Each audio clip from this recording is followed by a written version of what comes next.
चुनाव से पहले बीजेपी को एक बड़ा झटका। और क्योंकि कुछ ही महीने रह गए हैं अब चुनाव में, ऐसे में विधानसभा चुनाव से पहले दल बदलने का सिलसिला अब शुरू हो गया है। उत्तराखंड बीजेपी को आज एक बड़ा झटका लगा है। उत्तराखंड सरकार में कैबिनेट मंत्री यशपाल आर्य और उनका बेटा विधायक संजीव आर्य दिल्ली में कांग्रेस पार्टी में शामिल हो चुके हैं। कांग्रेस के वरिष्ठ नेता रणदीप सुरजेवाला की मौजूदगी में ये लोग शामिल हुए हैं।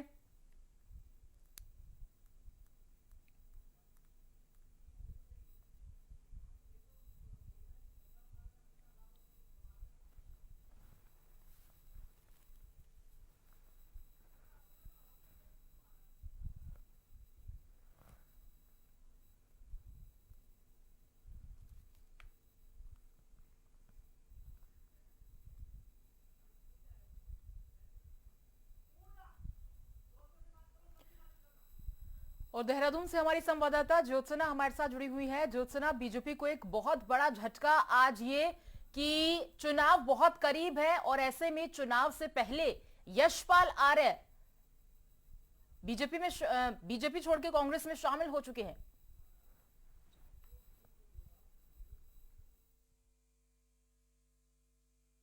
विधायक और साथ में उनके पुत्र जो नैनीताल से विधायक है उनका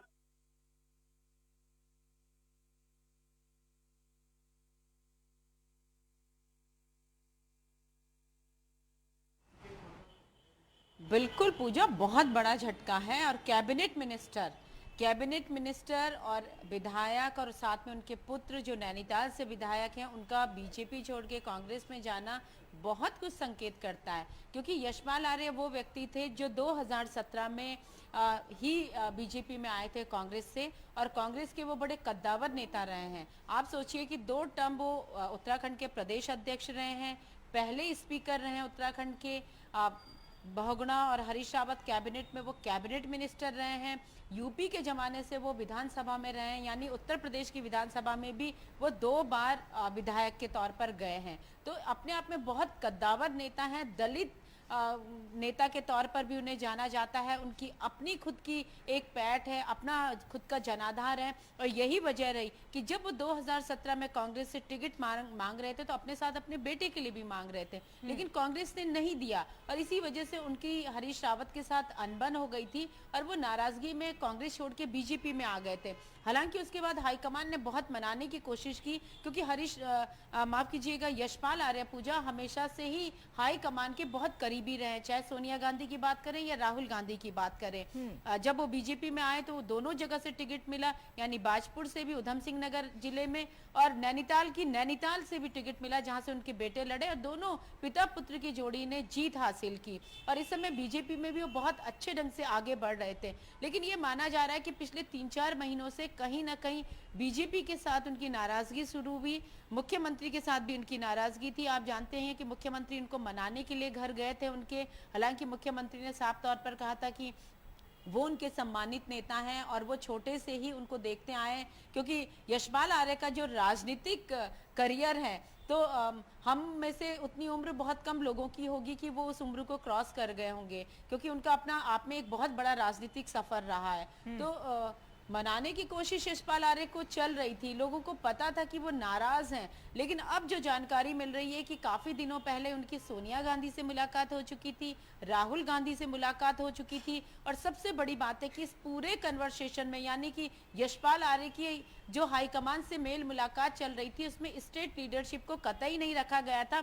स्टेट की तरफ से सिर्फ और सिर्फ एक व्यक्ति बीच में थे, वो है नेता प्रतिपक्ष प्रीतम सिंह इस मामले को नेगोशिएट कर रहे थे हाईकमान से।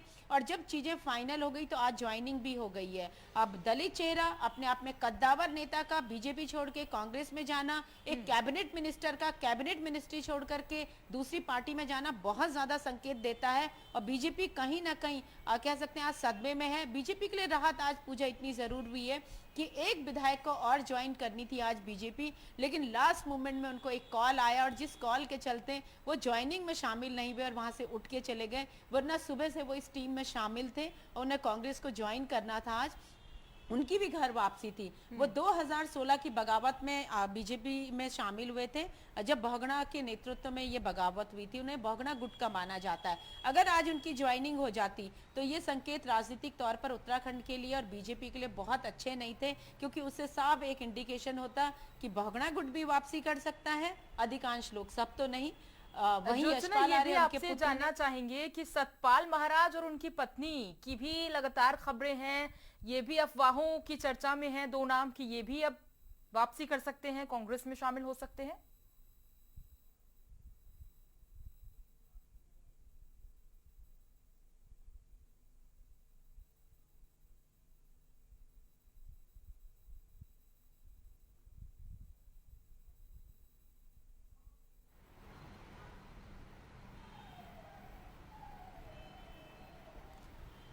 देखिए, फौरी तौर पर तो अभी नहीं, क्योंकि सतपाल महाराज और उनकी पत्नी को लेकर के बार बार ये खबरें जरूर आती रही हैं सामने।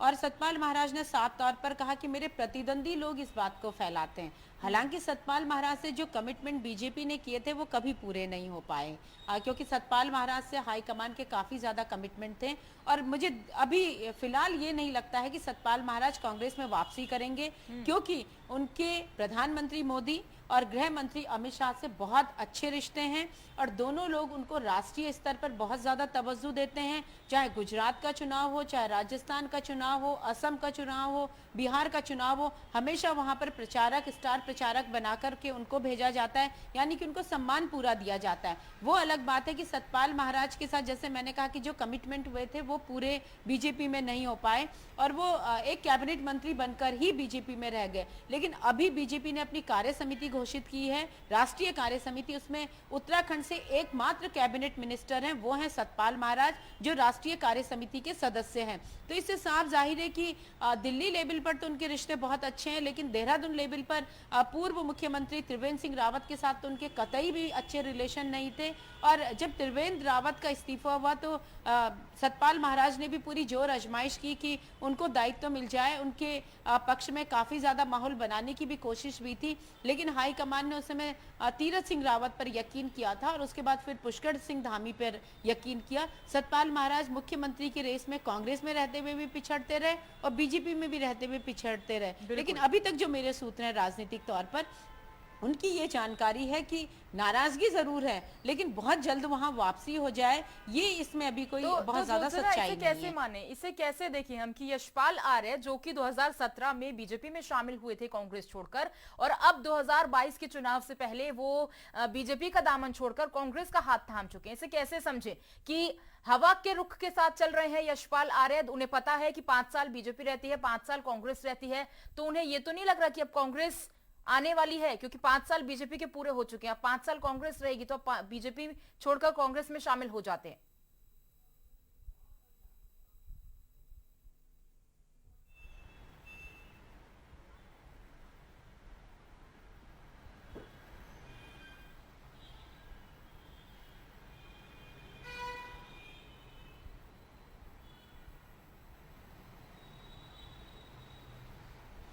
देखिए ऋतु, इस बात, माफ कीजिएगा पूजा, इस बात को समझने के लिए हमको बैक में जाना पड़ेगा। 2016 में जो बगावत हुई थी कांग्रेस के अंदर, 9 विधायकों ने बगावत की थी, वो थी हरीश रावत के खिलाफ। मुख्यमंत्री हरीश रावत थे, उनसे नाराजगी थी।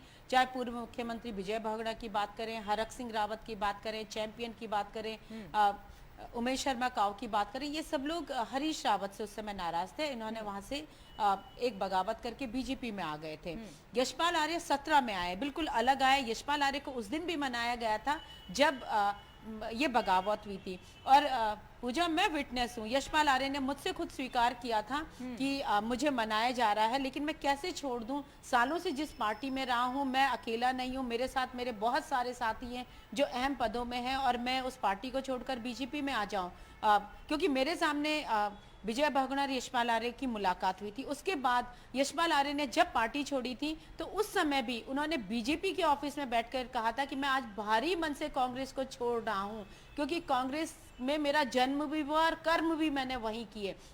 लेकिन आज हालात ऐसे हो गए कि मुझे छोड़नी पड़ रही है। मैं बहुत खुश होकर पार्टी नहीं छोड़ रहा हूँ, ये शब्द थे उस दिन उनके। और आज जब वो कांग्रेस में वापसी कर रहे हैं तो उन्होंने साफ तौर पर कहा कि मैं घर वापसी कर रहा हूँ। तब भी मैं भारी मन से बीजेपी में गया था और आज मैं अपने घर में आ रहा हूँ, क्योंकि इस घर में तो सारा ताना बाना है, उसको खड़ा किया है। लेकिन यशपाल आर्य के जाने के मायने अगर राजनीतिक तौर पर देखें तो जैसे मैंने कहा कि दलित चेहरा, एक बहुत बड़ा दलित चेहरा जिसका खुद का जनाधार है, जिसके अपने खुद के फॉलोवर्स हैं, ये अपने आप में एक बहुत बड़ी बात है। और आपको मैं ये भी याद दिला दूं कि कुछ दिनों पहले हरीश रावत ने कहा था कि वो चाहते हैं कि वो जीते जी इस राज्य में एक दलित को मुख्यमंत्री के तौर पर देखें। तो आप सोचिए कि अगर यशपाल आर्य की कांग्रेस में वापसी भी है तो निश्चित तौर पर भले ही बाहर कोई भी नेता कहे कि कोई कमिटमेंट नहीं हुआ है, लेकिन कमिटमेंट हमेशा होते हैं और कमिटमेंट के बगैर कोई भी एग्रीमेंट नहीं होता है राजनीति में। तो यहाँ पर भी आप कमिटमेंट मानिए और उसी के बाद ये एग्रीमेंट भी हुआ है। लेकिन ये इंडिकेशन है, मानसिक जिसे कहते हैं कि मनोवैज्ञानिक लड़ाई,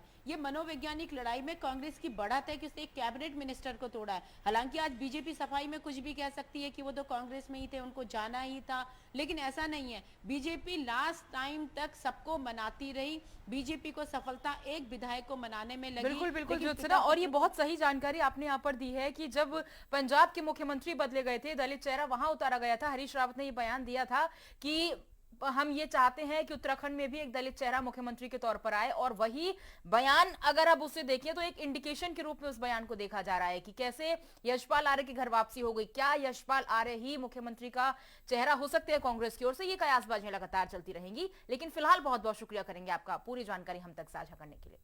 फिलहाल यहाँ रुक रहे हैं एक छोटे से ब्रेक के लिए।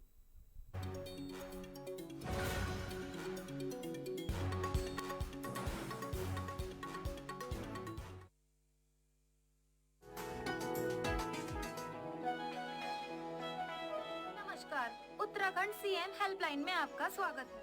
उत्तराखंड सरकार और नागरिकों के बीच नहीं है दूरी। सीएम हेल्पलाइन नंबर 1905 ने खत्म की हर मजबूरी।